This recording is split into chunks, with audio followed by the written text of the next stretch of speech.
ጎሽ ስትጠብቅ ስድብ፣ መልካም ስትጠብቅ ሌላ ነገር ሲመጣብህ፣ እየሰራ መልካም ስትጠብቅ ደሞዝ ሲቀነስ፣ እየሰራ የሆነ ነገር አገኛለሁ ስትል ሌላ ተቃራኒ ነገር ሲመጣ ሐዘን ውስጥ ገንዘብ ዛሬ 10 ሚሊዮን ብር አግኝተህ ቸርች አትቀርም።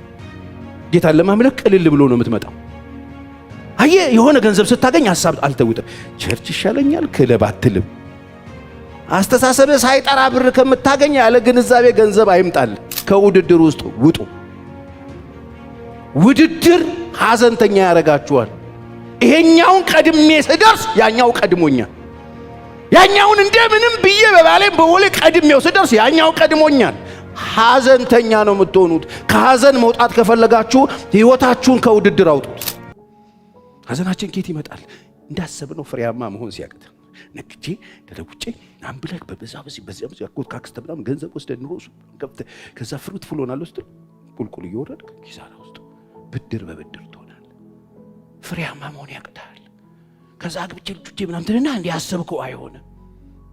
ፍሬ ምናምን አልባቱ እንደምታስበው ውጤታማ አትሆንም። ታያለሽ ለማምናም ብለ ዝተ ዘመዶች ላይ ምናምን ከዛ ሄደ ከባንክ ጋር ምናምን ሊንክ አድርገህ ምናምን ጨርሰ ጀምራ አስመርቀ የሆነ ነገር ጀምረ ከዛ ቁልቁል ፍሬ ይሄ ያስኮርፋል፣ ያሳዝን።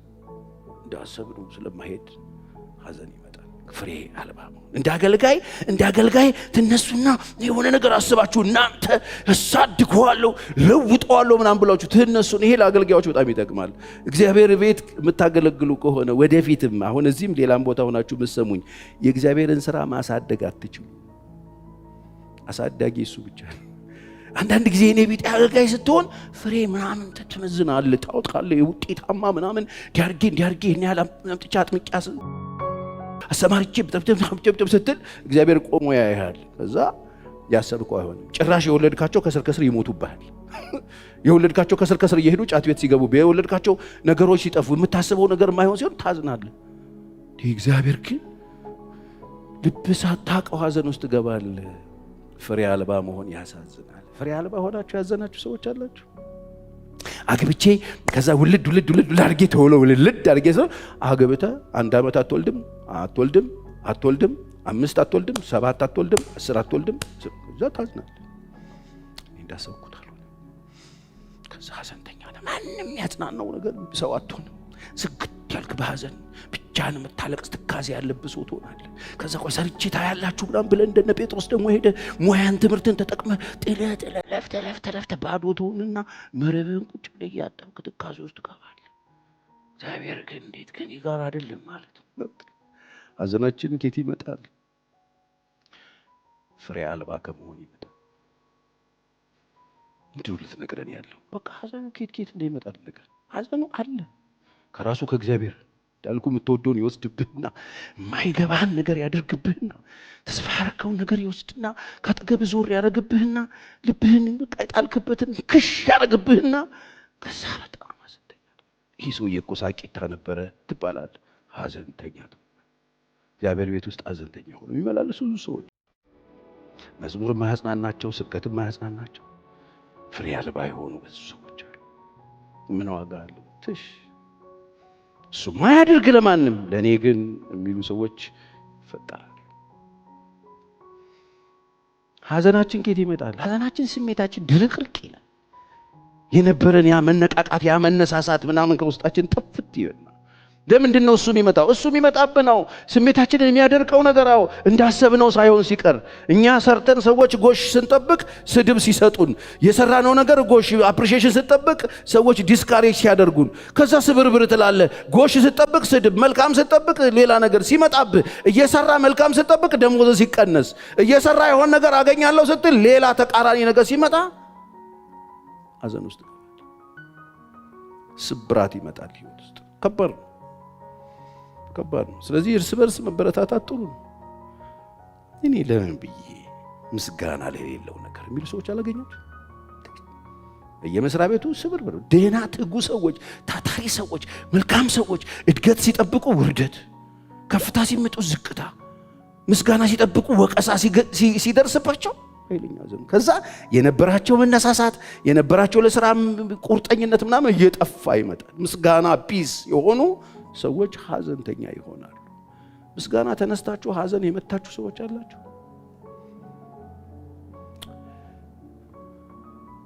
ምስጋናችሁን ከሱ ጠብቁ። አሜን። እፍርታም አትሁኑ። የተነሳ ነው ቅድም ምንትዬ እንደተናገረው ጌታን አይተን ነው የተነሳ ነው። ጌታን አይተን ነው የምንቀጥለውም ጌታን አይተን ነው። አይኖቻችን እሱ ላይ ነው የሚሆኑት። አሜን። ይሄ እንዳልኩት ውዳሴ ስጠብቅ ወቀሳ ምናምን እንደ ልብ ነው ያለው። በተለይ አሁን ደግሞ በጣም ብዙ ነው ያለው። ስለዚህ አይደለም ሌላውን በአድና ምናምን ሰው ሚስት ወይ ባልሽ የማይሆን ነገር ይናገራል። ምን ሰርተሽ ነው አንቺ ቤት ዘግተሽ ምናምን ይልሻል። ይሄ ስሜት ያጠፋል። ከባል ቦላው ድርግም ነው የሚያደርገው። ሐዘንተኛ ነው። ሳቄቷን ፈገግታዋን ያቺን በጣም ፈንድሻ የነበረች ሴትዮ እንክትክት ትላለች። በምን ምክንያት? በባልየው ምክንያት።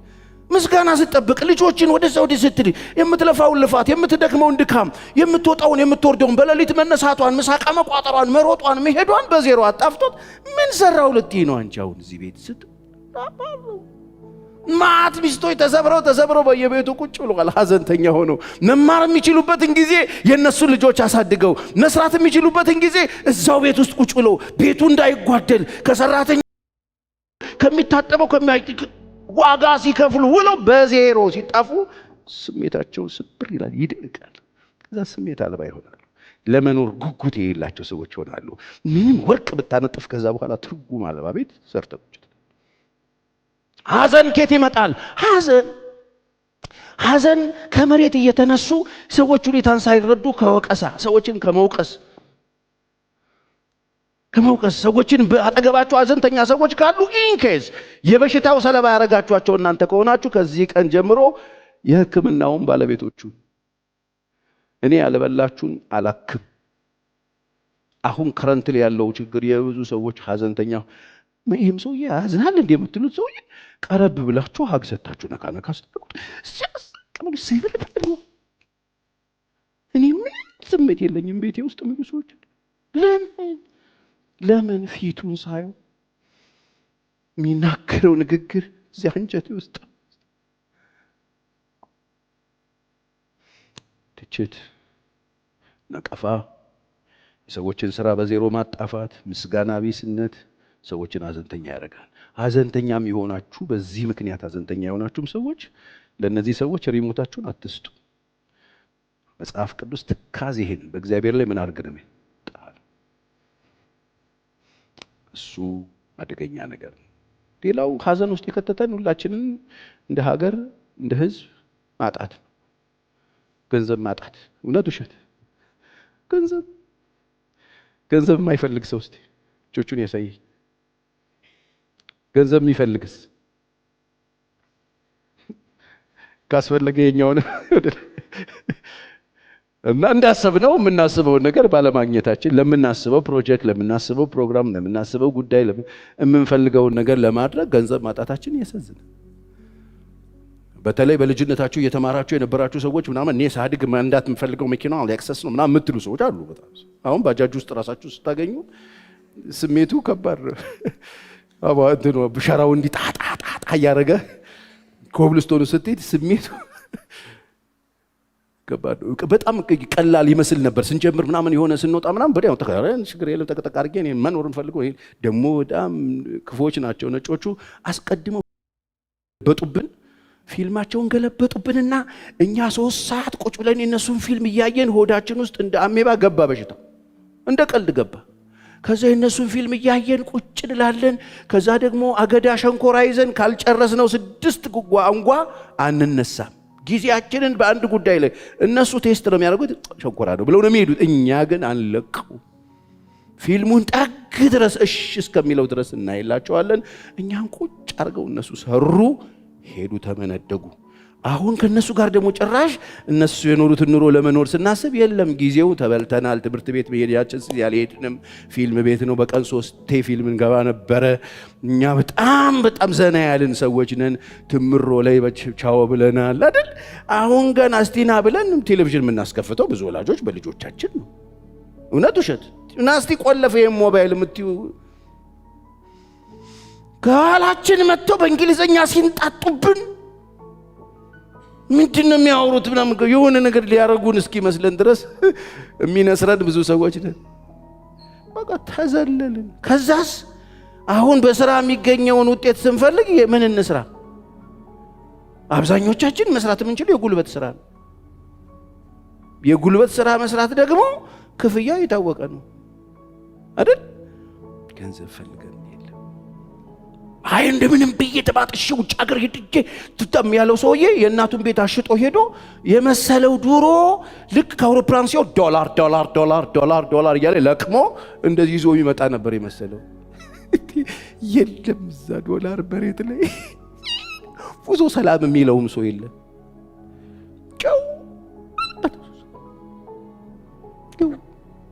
ቼክ አድርጉ በየሀገሩ የተበተኑ ነው። ያርባር በሱን እሰራለሁ ፓስተርዬ ከፍተኛ ችግር ውስጥ ነኝ። ኬስ ነው ስትል ሌላ አንተል ካልሄድኩኝ ሞቼ እገኛለሁ። ግድ የለም ሽጩ ቤቱን እኔ ሰርቼ ተካልሻለሁ። እንዳታሸጥ አተካውም፣ መቼም አተካውም። የወላጆቻቸውን ቤት እያረጉ አውሮፓ አሜሪካን የተሻገሩ አብዛኞቹ አልተኩትም። የተኩት ለወላጅ ደም ብዛትና ግፊት በጊዜ እንዲወርዱ። እንዴት አረከው ሲል የለም እንዳሰብኩት አልሆነም ቴትዬ። አይሆንም። እንዴት ነው እንዳሰብከው የሚሆነው? ይሄ ዶላር ለቀማ የሚባል ሀገር የለም ወንድሜ፣ ጅላቱ ነው።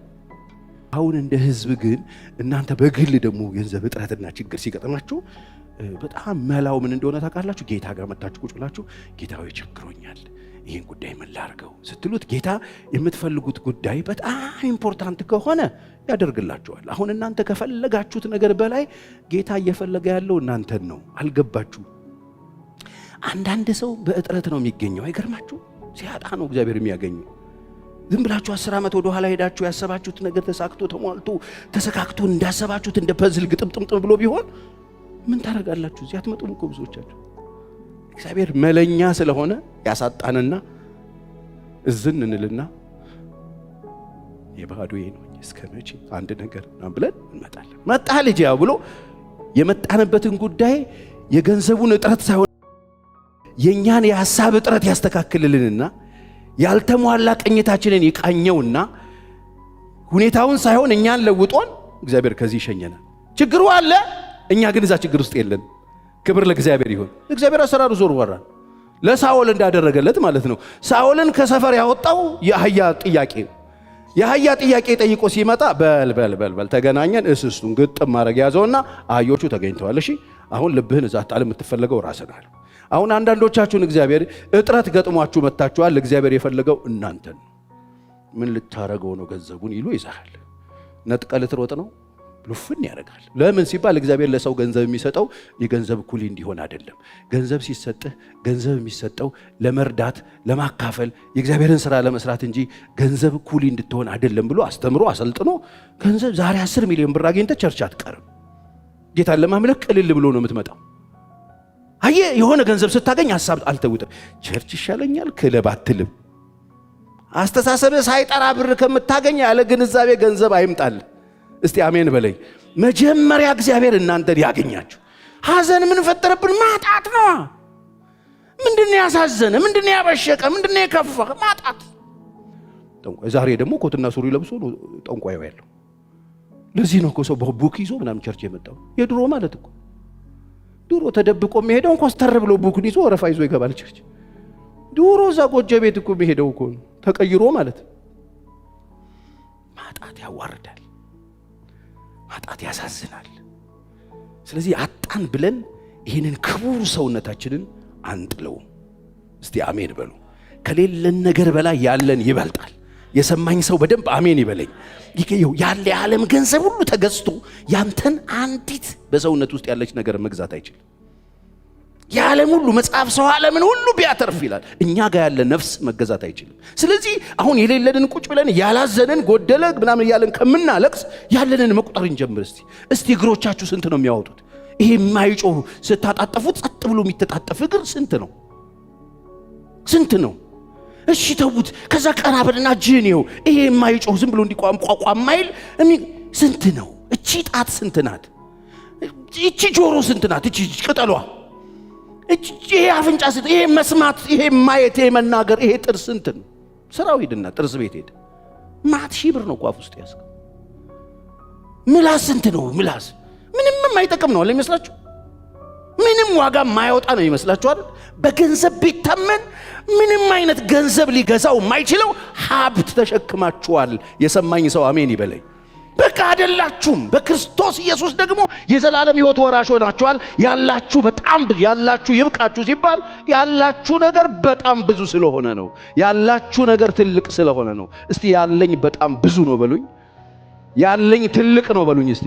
በቃ አሁን ሰይጣን ክፉ ስለሆነ ያላችሁን እግዚአብሔር የሰጣችሁን መንግስት አይደለም የሰጣችሁ፣ ሰው አይደለም የሰጣችሁ፣ ማንም አይወስድባችሁ። እግዚአብሔር የሰጣችሁ የሚወስደው ራሱ።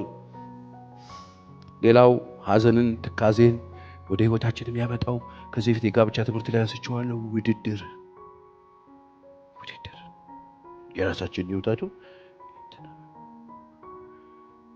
ውድድር እንትና እንትን ከሱ እንትና እንትን ለበሱ እንትና እንትን አገኙ እኛስ ውድድር መፎካከር። ይህንን ይዛችሁ የምትኖሩ ሰዎች እመኑኝ ትካዜያችሁ ሐዘናችሁ ይቀጥላል። ከሐዘን መውጣት ከፈለጋችሁ በመንፈስ ንቁ ሆናችሁ እየሰማችሁኝ ከሆነ መገላገል ከፈለጋችሁ ዛሬ በደስታ መኖር ከፈለጋችሁ በጌታ ታምናችሁ ሐሴት እያረጋችሁ የማይታየው እንደሚታይ ቆጥራችሁ በሙሉ ደስታ መኖር ከፈለጋችሁ ውድድር፣ ፉክክር አቁሙ። እግዚአብሔር ማንንም ሰው ከማንም እንዲወዳደር አልጠራውም። ዛሬ ግለሰብ ከግለሰብ፣ ሴት ከሴት፣ ወንድ ከወንድ፣ አስተማሪ ከአስተማሪ፣ ዶክተር ከዶክተሩ፣ ሐኪሙ ከሐኪሙ፣ አገልጋይ ከአገልጋዩ ውድድር፣ አገልጋዩ ውድድር፣ በመኪና ውድድር፣ በቤት ውድድር፣ አንዱ ደንፋሽ ቁርጥ። በቃ ዘመንህም በሙሉ ሮጠ ግባ ከመሬት ከመፈጸሙ በፊት ከውድድር ውስጥ ውጡ። ውድድር ሐዘንተኛ ያረጋችኋል። ይሄኛውን ቀድሜ ስደርስ ያኛው ቀድሞኛል። ያኛውን እንደምንም ብዬ በባሌም በወሌ ቀድሜው ስደርስ ያኛው ቀድሞኛል። ሐዘንተኛ ነው የምትሆኑት። ከሐዘን መውጣት ከፈለጋችሁ ህይወታችሁን ከውድድር አውጡት፣ ከፉክክር ውስጥ አውጡት። ከነከሌ ጋር አትፎካከሩ። ሰዎች ሲሆንላቸው ደስ ከሚላቸው ጋር ደስ ይበላችሁ። ተወዳደሩ አይደለም ያለው። ደስ የሚላቸው ሰዎች ካገኛችሁ አብራችሁ ደስ ይበላችሁ። እንኳን ጌታ ረዳ፣ እንኳን ጌታ ረዳሽ፣ እንኳን ጌታ አገዘ ይሁንልህ፣ ደስ ይበላችሁ ነው የሚለው መጽሐፍ። ደስ ይበላችሁ፣ አትወዳደሩ አይልም። ከእድሜ እኩዮቻችሁ ጋር፣ ክላስሜቶቻችሁ ጋር፣ ከእናንተ ጋር አብረው ከሰሩ ጋር፣ አብረው ካገለገሉ ጋር፣ አብረው ከወጡ ጋር፣ አብረው ከገቡ ጋር የምትወዳደሩ ከሆነ ሐዘንተኛ ነው የምትሆኑት። እኔ በአገልግሎት ዘመኔ ስላየው በጣም ብዙ ሰው በዚህ በኩል በእኔ በኩል እንኳን ያለፉ በጣም ብዙ ነገር ይዘው በሐዘን የሚኖሩ ብዙ ሰዎች አሉ። ምንም ቢያገኙ አይጠረቁም፣ ምንም ቢይዙ አይጠረቁም። ለምን? የያዙት ግብ ዓላማ አድርገው የወጡት ነገር አትራፊ አይደል፣ መቆሚያ የለውም። አንዴ በጌታ አርፋችሁ ከጀመራችሁ፣ በሱ ተረክታችሁ ከጀመራችሁ፣ እግዚአብሔር ለሚወደው የሚያስፈልገው እንደሚሰጥ ካመናችሁ፣ በጎ ስጦታ ፍጹም የሆነው በረከት ከጎን ሳይሆን ከላይ እንደሆነ ካመናችሁ፣ እግዚአብሔር ስለኔ ያውቃል ያለውበት ሁኔታ በትክክል የኔን ድርሻ በተሰጠኝ ስራ ላይ ምጠበጥብ ከሆነ እኔ ከከሌ ጋር ልወዳደር አልችልም። አንዳንድ ሰዎች አውጥቶ ያወዳድሯቸዋል። አንታር እንዲያስተማርከው፣ አንታር እንዲያርከው እንትን እኮ ብሎ ጥሩ ነው ይሳካለት። በቃ የተሰጠውን ይሰራል፣ ይሰጣል። እኔ የተሰጠኝን እሰራለሁ፣ አለቀ በቃ። ምን ያለኝን እግዚአብሔር የሰጠኝ ሰርቼ ነው ማልፈው። ለውድድር እንዳትወጡ ከቤታችሁ። ቀናችሁ በሐዘን ቁጭ ብላችሁ ወደ ልባችሁ የሚመጡ ሰዎች የሆኑ ሰዎችን ክንውን፣ የሆኑ ሰዎችን ስኬት፣ የሆኑ ሰዎችን ኑሮ አይታችሁ ከእናንተ ጋር ለማስተያየት የሞከራችሁ ቀን ኢሚዲየትሊ የሐዘን ማቅ መጥቶ ላያችሁ ላይ ይወድቅ። ሐዘንተኛ ትሆናላችሁ። ከዛ ምን እንደሆናችሁ አታውቁ። ቀናችሁ ተነጅሷል። ምን ሆንሽ አታውቂውም። መናገር አትችይም፣ ግን ሐዘን ለብሰሻል። ምን እንደሆንሽ አታውቂም፣ ተወግተሻል። ምክንያቱ ምን እንደሆነ አጣቂም፣ ደብሮሻል፣ ውስጥሽን አሞሻል። ሐኪም ቤት ስትሄጂ ትመረመሪያለሽ። ሐኪሙ ያይና አረ ምንም የለም፣ ደሙም ንጹህ ነው፣ እንትኑም ንጹህ ነው ይላል። ግን የለም በሽታው አለ ውስጥ። ሳታውቂው የሆነ የተሰነቀረ ነፍስሽን የወጋ በሽታ አለ። ከውድድር ውጡ። የራሳችሁን ኑሮ ኑሩ። እስቲ የራሴን ኑሮ እኖራለሁ። ሌላው ሐዘንን ሰው ህይወት ላይ የሚያመጣው ኃጢአት የምትለማመዱ ሰዎች የልጅነታችሁ አምላክ የነገራችሁ በጣም ድንቅ ነገር ነበር። በደስታ ጌታ ሰጥቷችሁ፣ ቃሉ ሰጥቷችሁ፣ መንፈሱን አካፍሏችሁ፣ ደስ ብሏችሁ ተስፋ አድርጋችሁ ትኖሩ ነበረ። ከዛ ከድካም የተነሳ ካለማወቅ የተነሳ በተለያየ ምክንያት ኃጢአት ውስጥ ወደቃችሁ። ኃጢአት ውስጥ ከወደቃችሁ ቶሎ ንስሐ ግቡ። መጽሐፍ ኃጢአቱን የሚናዘዝና የሚተዋት ከእግዚአብሔር ዘንድ ምሕረትን ይቀበላል። በኃጢአቱን የሚሰውር ግን አይለማም ይላል። ኃጢአት ምን ያደርጋችኋል? ሐዘንተኛ ያደርጋችኋል። አሁን እግዚአብሔር እኔን እንዴት ይቀበለኛል? አይቀበለኝም። ሰው ሁሉ ቢቀበላችሁ እናንተ ግን ሐዘንተኛ ናችሁ። ያ የተሰወረው ኃጢአታችሁ ይይዛችኋል። እግዚአብሔር አይቀበልም። አገልግሎትን አይቀበለው፣ ኑሮህን አይቀበለው፣ ህይወትን አይቀበለው። አንተ ልፋ ዝም ብለህ ይልሃል። ሳታውቁት ልትደሰቱበት የሚገባው ጉዳይ ላይ ቁጭ ብላችሁ እናንተ ግን ሐዘንተኛ ትሆናላችሁ። ስለዚህ ምን ይሻላል? ኃጢአትን መናዘዝና መተው ይቻላል። ዛሬም ከኃጢአት መውጣት ከችግር መውጣት አያሳፍር። ምንም አይነት ህይወት ውስጥ ሁኑ። ኃጢአት ውስጥ ናችሁ ያላችሁት፣ የተለማመዳችሁት ነገር ሩቅ ነው። ያላችሁበት አመጽ ሩቅ ነው። ለራሳችሁ ይቀፋችኋል። ውጡ። አያሳፍር። መናዘዝ አያሳፍር። እዛ ውስጥ መኖር ነው የሚያሳፍረው። እኔ አንዳንድ ወዳጆቼ ድሮ እኔ ሌባ ነበርኩ፣ የድሃ ልጅ ነበርኩ፣ እንደዚህ ነበር፣ ኧረ በእናትህ እንደሱ አትበል ይሉኝ። ምን ማለት ነው አትበል? ሰው ይንቃል። ይሄ ከናቀኝ ይናቀኝ። በቃ እዛ ውስጥ መኖር እንጂ የሚያሳፍረው። ከዛ ውስጥ እኮ አወጣኝ ነው ያልኳችሁ እኮ። ምሮ የሚያሳፍረው ከችግር ውስጥ ወጣው እኮ ነው ያልኩት። ከሌብነት ውስጥ ወጣው፣ ከአመጽ ውስጥ ወጣው፣ ከተስፋ መቁረጥ ውስጥ ወጣው፣ ራስን ለማጥፋት ካለ ፍላጎት ውስጥ ወጣው። ምን አወጣህ? ኢየሱስ አወጣኝ ነው እኮ ያልኩት። ይሄ እንዴት ነው የሚያሳፍረው? አመጽ ውስጥ ነበርኩ፣ ኃጢአት ውስጥ ነበርኩ፣ ክርስቶስ አወጣኝ ነው እኮ ያልኩት። ከጌታ ጋር ይሄዋለው፣ ይቀየራል፣ የወደቀ ይነሳል፣ የሳተ ይመለሳል፣ የቆሸሸ ይታጠባል። እግዚአብሔር የእንደገና አምላክ ነው እኮ ያልኩት። እንዴት ነው የሚያሳፍረው? ይሄ ኃጢአተኛ ነበርኩ እኮ አያሳፍርም። ኃጢአተኛ ሆኖ መኖር ነው የሚያሳፍረው ወገኖች። ኃጢአት ህይወታችሁን ያበላሽዋል። ከሐዘን አትወጡ። እየተጸለየ ከሐዘን አትወጡ። እየለመናችሁ እየኖራችሁ ከሐዘን አትወጡ። ሐዘንተኛ ነው፣ ፊታችሁ ማይፈታ ነው። ምን ሆነሻልሽ የምትባሉ ሐዘንተኛ ሆኖ ከመኖር እግዚአብሔር ያወጣችሁ። ይህን የድሆች ወንጌልን ሰብክ ዘንድ ቀብቶኛል አለ።